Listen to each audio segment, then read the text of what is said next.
The alien students had always thought of themselves as explorers of peace, ambassadors from a society that had long outgrown the need for violence.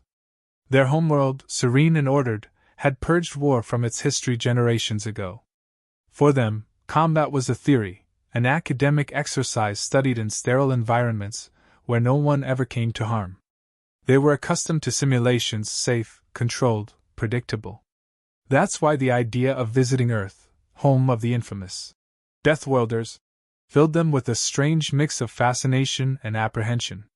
They had heard the stories, how humans had evolved on one of the most dangerous planets in the known galaxy, how their resilience was a product of a world that seemed to want them dead at every turn. But the students, coming from a place of peace, believed those tales were exaggerated. Surely, no intelligent species would live in such constant danger by choice. As the transport shuttle pierced Earth's atmosphere, they peered out at the vast, unpredictable landscape below. Towering mountains, swirling oceans, dense forests that stretched to the horizon. The colors were raw, vibrant, chaotic in a way their home could never be. They felt a tightness in their chests as the shuttle lurched downward, landing with a thud that made several of them exchange uneasy glances. The moment the hatch opened, the alien students were greeted by the bite of the atmosphere, a harsh wind blowing against their skin, the air dense with moisture and life. They stepped out cautiously, eyes wide as they scanned their surroundings. Earth was not as they expected. It was more alive. Every sense felt overstimulated. The ground beneath their feet seemed unstable, as though the planet itself was in a constant state of upheaval. But what struck them most were the humans themselves. They moved about with an ease that seemed unnatural for a world so volatile. Soldiers in uniform walked with weapons slung over their shoulders, faces marked by calm determination. The humans showed no signs of being bothered by the environment, their bodies relaxed, their strides confident, as though danger was something they had long since come to terms with. It was unnerving. One alien student, curious but cautious, leaned over to a fellow classmate, whispering in their native tongue. "They don't seem to care. It's as if they don't feel the threat. They must be numb to it." The other replied, eyes narrowing as a soldier passed by, barely offering them a glance. "How else could they survive here?" The group was led toward a building near the edge of a vast training field.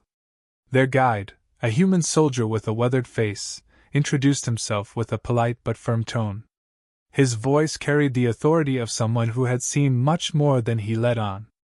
They followed him into a briefing room where they would meet the instructors, men and women who had trained for situations the alien students couldn't even imagine. As the humans entered the room, there was a notable shift in the air. The aliens could feel the presence of something intangible in these humans, a kind of hardened strength that was unfamiliar, unnerving. Their eyes were sharp, their postures stiff with discipline, but there was no malice in them, just a quiet confidence. These were not warriors who sought conflict, but ones who were prepared for it. The lead instructor, a broad-shouldered man with gray streaks in his hair, greeted them with a nod, his voice deep but welcoming. "You've come on a good day," he said. "Today, you'll be observing one of our live-fire exercises." The words hung in the air for a moment before they sank in. "Live fire?" one of the alien students repeated, incredulous. They glanced at each other, shocked by what they had just heard. The human nodded calmly. "We train with live ammunition. It's the best way to prepare for real combat situations." The room went silent. For a moment, none of the alien students could find their voice. In their world, such an idea was incomprehensible. Training with real, lethal weapons? On each other? Their minds raced with the implications: injury, death, chaos. "Isn't that dangerous?" another alien finally managed to ask, the words coming out slowly, as though they couldn't quite believe what they were saying. The human instructor's expression didn't change. "Of course it is. But so is the world we live in. If our soldiers aren't prepared for the worst, they won't survive it." The alien students exchanged uneasy looks. Their own military, such as it was, never used live ammunition. Everything was done in perfect simulations, where no one could get hurt, and the outcome was always predictable. They couldn't fathom why humans would risk their lives even in training. The lead instructor seemed to sense their discomfort, but he didn't soften his tone. "You're not on a world like yours anymore," he said, his voice low but firm. "This is Earth. It's unpredictable. We train for that." Outside, they could hear the muffled sounds of preparation, the clink of metal, the distant hum of machinery. The alien students felt their unease grow. One of them, a particularly inquisitive individual who had always questioned their civilization's reliance on safety, couldn't shake the feeling that there was something more to this human approach. There had to be a reason behind the madness. Later, as they sat in their quarters, the alien students spoke in hushed tones, their minds still reeling from what they had just learned. "They're reckless," one of them said, shaking their head. "Training with live weapons. They're bound to injure themselves. Or worse," another added grimly. "It's barbaric." But the inquisitive student, who had been quiet until now, finally spoke up. "Or maybe it's necessary," they said, their voice barely above a whisper. The others looked at them in shock. "What do you mean?" one of them asked, incredulous. The student hesitated, trying to find the right words. "They've survived on this planet, haven't they? Maybe they know something we don't. Maybe danger is part of their existence, something they've adapted to." The silence that followed was thick with tension. None of them could deny the truth of it. Earth was dangerous, and humans had learned to thrive here. But the idea that they had to face such danger directly, even in training, was something they still couldn't fully understand. As they prepared for the next day, the alien students couldn't shake the sense of unease.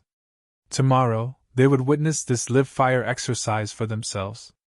And for the first time, they began to wonder if their peaceful, risk-free society had truly prepared them for what lay ahead on Earth.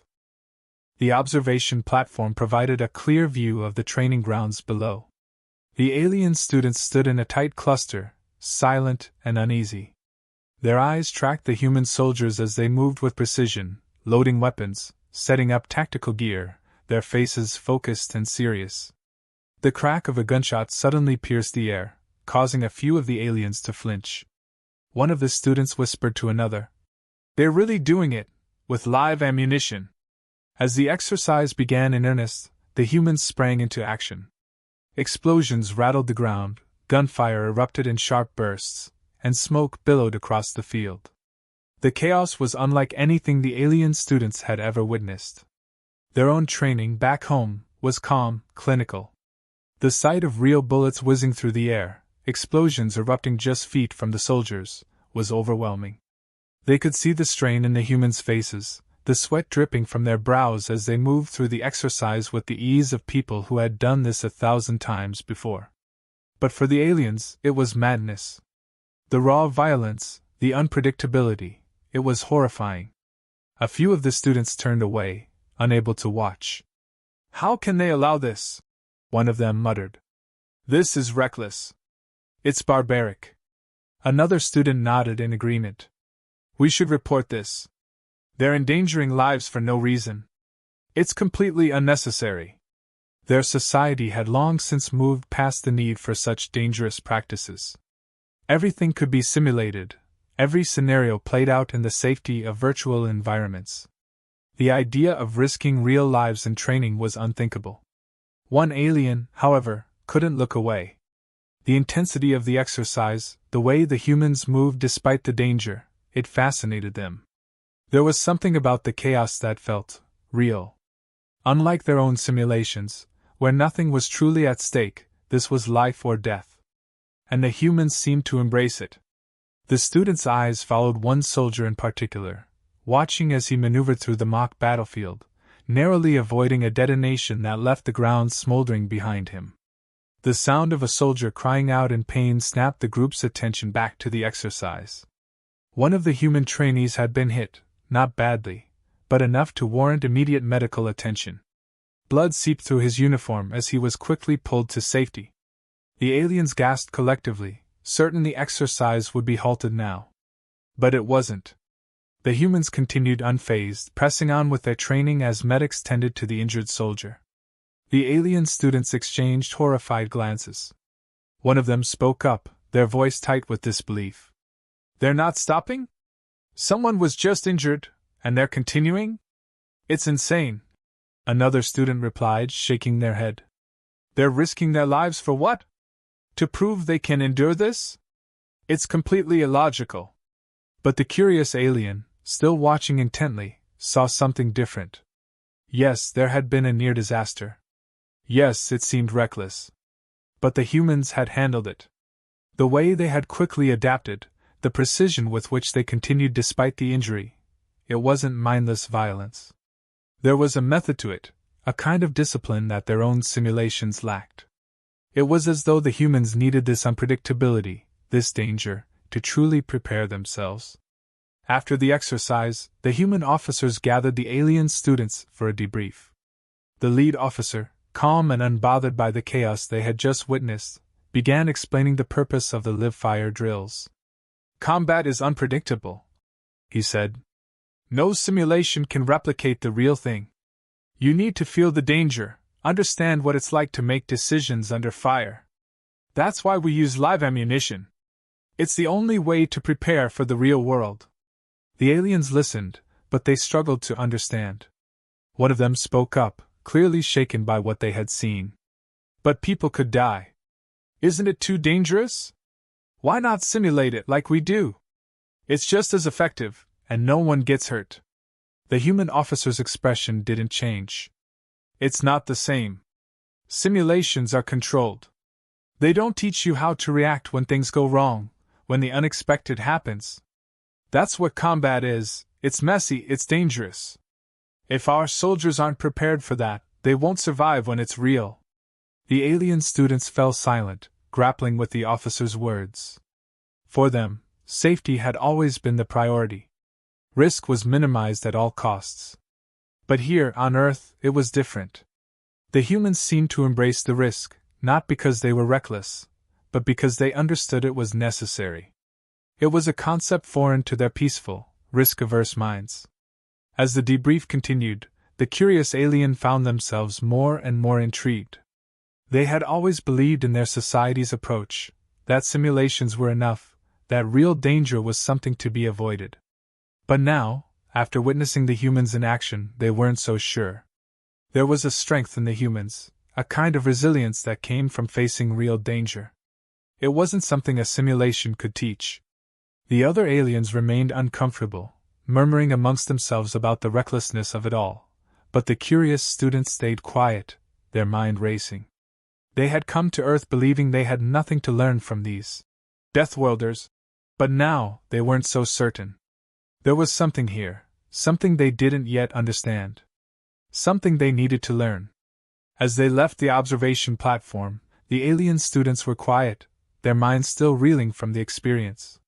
For most of them, it was confirmation of everything they had feared, that humans were reckless, dangerous, and too comfortable with violence.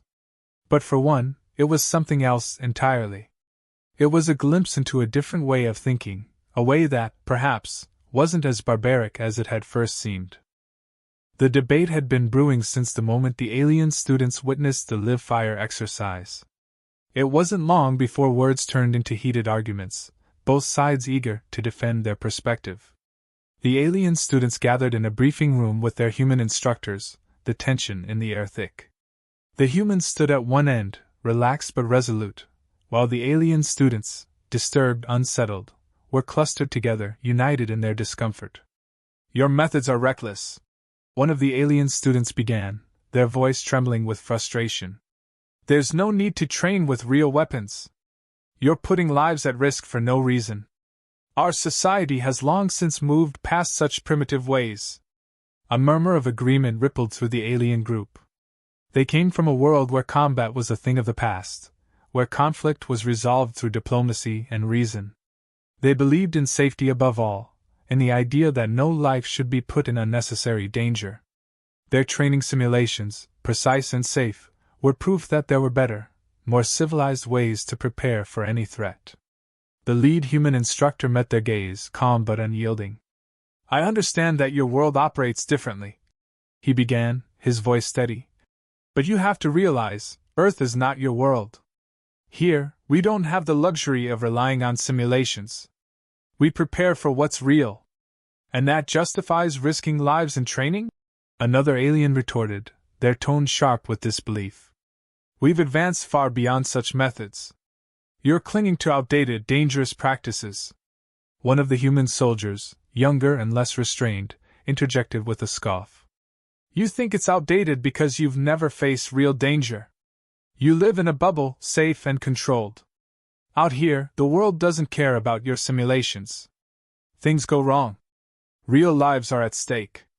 The room fell silent for a moment. The alien students shifted uncomfortably. In their world, control was everything.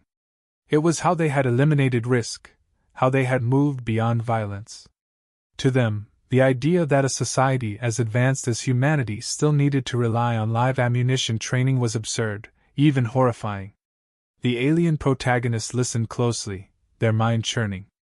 They had been raised with the same beliefs as the others, that safety, predictability, and control were the marks of a truly advanced civilization. But something about the humans' words, about the chaos they had witnessed earlier, was beginning to stir something unfamiliar within them. The instructor's calm explanation, the soldier's unwavering conviction, there was a truth in it they couldn't easily dismiss. What happens in your simulations? The lead human asked, breaking the silence. You run the scenarios, you solve the problems, and you walk away unscathed. But what if something unexpected happens? What if the simulation doesn't account for the chaos, the unpredictability of real combat?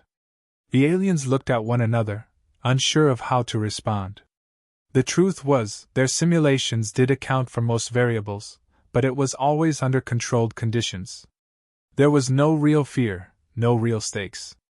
Failure meant restarting the simulation, not dying. Our simulations are efficient, one alien argued. They train us to make decisions without risking anyone's life. It's the future of warfare. There's no need for this barbaric display. The human instructor shook his head, a faint smile on his lips, as though he had heard this argument many times before. Efficiency doesn't prepare you for reality. You can't simulate the adrenaline, the pressure, the way your mind and body react when you know one wrong move could mean death. That's what we train for. The words hung in the air. The alien protagonist felt a knot tightening in their chest. On the surface, they knew their society's argument was sound, safer, more advanced, more humane. But deep down, they also couldn't ignore what the humans were saying. It wasn't just recklessness. It was preparation for something real, something their sterile simulations could never fully replicate. And the humans had survived. They had thrived, even, in this environment. The conversation shifted as the aliens pressed harder. We've developed technology that allows us to avoid direct combat altogether. One of the more vocal students insisted. Our drones and remote systems do the fighting for us. Why should anyone risk their life at all when machines can do it better? Because, the human officer replied, there are some situations where no machine can make the decisions a human can. On the ground, in the moment, you need real experience. Real instincts. You can't replace that with a simulation or a drone. It's about more than just fighting, it's about surviving. The alien protagonist's mind whirled. On one hand, everything they had been taught told them the humans were wrong, that their methods were archaic, unnecessary, and dangerous. But on the other hand, the humans had lived through dangers their own society couldn't even imagine. Maybe, just maybe, there was something to their way of thinking. As the debate raged on, the division within the alien group became clear. Some of the students had already made up their minds, convinced that the humans were hopelessly primitive. We need to leave, one student muttered to the others. We should report this. They're putting lives at risk for no reason. But others weren't so sure. The alien protagonists glanced around at their classmates, feeling the tension in the group. Some were visibly shaken, disturbed by the violence and danger they had witnessed. But a few, like the protagonist, were more conflicted, struggling to reconcile what they had seen with their society's beliefs. A quiet voice inside the protagonist's mind whispered doubts they had never allowed themselves to consider before. Could it be that their society's reliance on simulations had made them complacent? Had they sacrificed something important, something primal, By eliminating risk altogether? The human instructor's voice broke through their thoughts. Earth isn't perfect. Far from it. But we've survived here because we've adapted. We train with real danger because the real world doesn't offer second chances. The alien students sat in silence, some seething, others deep in thought. The room felt charged with the weight of conflicting philosophies, one that prized safety and control above all, and another that had learned to embrace danger, to use it as a tool for survival. The gap between the two cultures had never felt wider. And as the group left the room, the alien protagonists felt that gap even more keenly. Torn between their upbringing and the reality they had witnessed, they realized something had changed within them.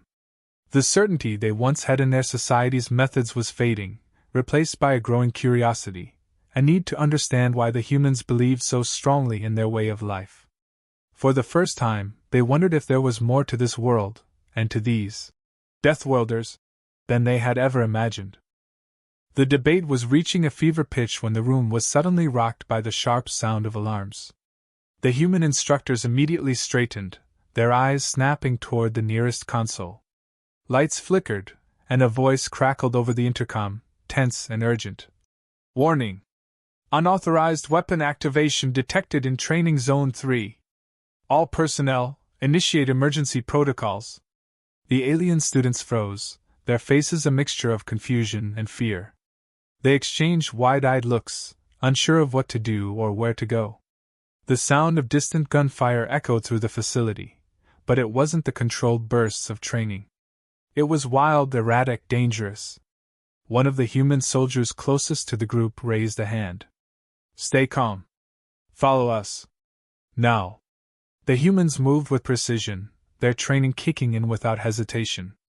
In a matter of seconds, they were directing the alien students toward safety, guiding them through the hallways as more warnings blared overhead. The aliens, who had just been arguing fiercely about the recklessness of live-fire training, were suddenly, palpably aware of how unprepared they were for real danger. We need to evacuate, one of the alien students whispered, their voice shaking. This wasn't supposed to happen. This isn't in any of the simulations. But the humans didn't falter. As they reached the exit doors leading to the outer training grounds, the source of the emergency became painfully clear. A malfunction had caused one of the weapons systems to fire uncontrollably, wreaking havoc on the nearby facilities. Explosions tore through the air, and the chaos from the live-fire exercise had bled into something far more dangerous. A few soldiers were pinned down, trying to contain the situation as others worked to shut down the malfunctioning system. The alien students huddled together, watching in horror. This was no longer a controlled environment. It was real, unpredictable danger, and they were ill-equipped to handle it. Their minds, accustomed to the safety of sterile simulations, struggled to process the chaos around them. For a few moments, they simply stood there, paralyzed. But one alien wasn't frozen. The protagonist, the one who had been quietly watching, absorbing the humans' methods, felt something stir within. This was exactly what the humans had been talking about, situations where no simulation could prepare you, where you had to rely on instinct, experience, and resilience. Their heart raced, but instead of succumbing to fear, they found themselves moving. Without fully understanding why, the protagonist stepped forward, leaving the huddled group of aliens behind. They glanced at the human soldiers, who were working together seamlessly, their training shining through in the midst of chaos. Wait, what are you doing? One of the alien students called out, their voice panicked. We need to stay back. But the protagonist didn't listen. Something had shifted inside them. They had watched, they had learned, and now they understood. The humans' method, as brutal as it seemed, had prepared them for this. Their live-fire drills weren't just about recklessness or danger. They were about handling the real world, where things didn't always go according to plan. The protagonist saw an opportunity. A group of soldiers was pinned down behind a barricade, struggling to reach the control panel that could shut down the malfunctioning weapons system. Every time they moved, a fresh burst of gunfire erupted from the rogue machinery. The alien students would never have considered taking action in such a situation, but the protagonist now saw things differently. Steeling themselves, the protagonists sprinted toward the barricade.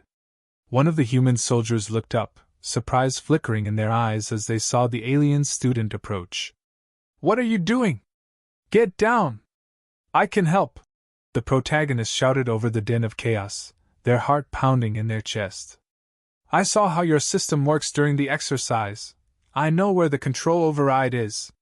The human soldier hesitated for a split second, then nodded, seeing the determination in the alien's eyes.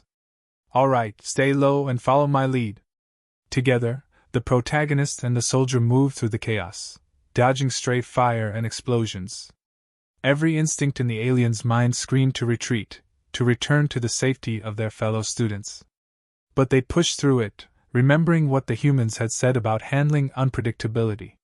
This was no simulation. This was real, and they had to act like it. Finally, they reached the control panel. The protagonists quickly accessed the system, their hands moving with a speed and precision that surprised even them. The training they had observed, the humans' chaotic yet purposeful approach, it all came rushing back. Within seconds, they managed to disable the rogue weapons system, the machinery grinding to a halt as the immediate threat dissipated. The silence that followed was deafening. The humans looked around, assessing the damage, and the protagonist stood there, panting, their hearts still racing. The danger had passed, but the weight of what had just happened lingered in the air. As the humans regrouped, the alien students slowly approached, their faces pale, still shaken by what they had witnessed. One of them, the same one who had insisted earlier that they leave, stared at the protagonist in disbelief. You did that?" The protagonist nodded, still catching their breath. "I couldn't just stand by. They needed help." The human officer who had been leading the training exercise approached, his expression a mixture of respect and gratitude. "You acted when it counted," he said, his voice steady. "That's what real training is about. You didn't freeze up, you adapted. You survived." The words hit the protagonist with unexpected weight. This wasn't just about live ammunition or dangerous training methods anymore. It was about something deeper: resilience, adaptability, the ability to face real danger and make decisions under pressure. It was something their society had overlooked in its quest for safety. As the alien students gathered, still reeling from the experience, the protagonists found themselves looking at the humans in a new light. These Deathworlders had a strength that went beyond brute force or violence. It was a strength born from surviving in a world that didn't offer the luxury of perfect control. Later, as the alien students prepared to leave Earth, the group was quieter, more subdued. The debate had ended, not with a clear victor, but with an understanding. The humans' way of life wasn't perfect, but it had value, real, undeniable value. The protagonists stood apart from the others, reflecting on everything they had seen and done. They had come to Earth believing their society was the pinnacle of civilization, that their approach to safety and control was the only logical way forward. But now, they weren't so sure. The humans had shown them something their own world couldn't: a raw, unfiltered truth about what it meant to survive in a chaotic, unpredictable universe. As they boarded their ship, the protagonists glanced back at the humans one last time. There was a new respect in their eyes, a recognition of the unique resilience that had allowed humanity to thrive. The protagonist had changed, and they knew that when they returned home, they would never look at their society's obsession with safety in quite the same way again. The humans, for all their flaws, had something powerful, something worth understanding. Something worth learning from.